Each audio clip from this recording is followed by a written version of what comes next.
धुळे शहरामध्ये बऱ्याच मालमत्ता धारकांकडे मोठ्या प्रमाणात थकबाकी आहे।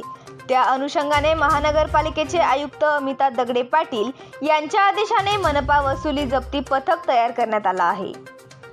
सदर मनपा वसुली जप्ती पथक मालेगाव रोडवरील ओंकार कनीराम गिंदोडिया यांच्याकडे एकूण 1,57,000 रुपये थकबाकी असल्याने त्यांच्यावर कारवाई करण्यासाठी गेले असता त्यांनी या प्रसंगी पथकाला एकूण 74,927 रुपयांचा धनादेश दिल्यानंतर सदरची कारवाई स्थगित करण्यात आली।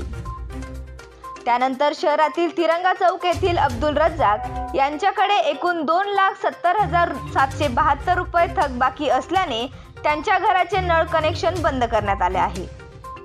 सदर यावेळी मनपा जप्ती पथकातील अधीक्षक शिरीष जाधव, निरीक्षक मुकुंद अग्रवाल तसेच मधुकर वडनेरे, अनिल वळवी, अनिल सुडके, बशीर वाघ, सचिन पवार उपस्थित होते।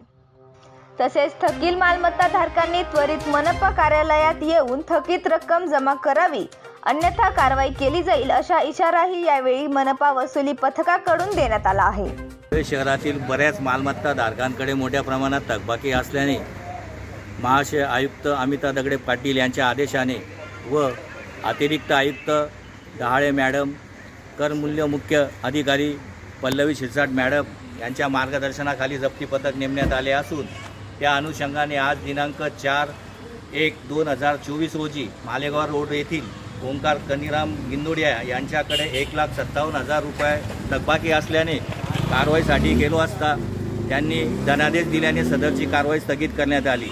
तसेच तिरंगा चौक येथील अन्सार नगर मधील अब्दुल रज्जाक अब्दुल्लाह यांच्याकडे 2,70,772 रुपयाची थकबाकी असल्याने त्यांचे पिण्याच्या पाण्याचे नळ कनेक्शन बंद करण्यात आलेले आहे व पुढील 15 दिवसात सदरची रक्कम न भरल्यास जप्तीची कारवाई करण्यात येईल। तरी धुळे शहरातील तमाम मालमत्ता धारकांना कळवण्यात येते की ज्यांच्याकडे मोठ्या प्रमाणात थकबाकी आहे त्यांनी त्वरित महानगरपालिका कार्यालयात येऊन मालमत्ता कर व पाणीपट्टी कर भरावा व जप्तीची कटू कारवाई टाळावी ही विनंती। प्रतिनिधी रूपक बिरारी, माझा महाराष्ट्र न्यूज, धुळे।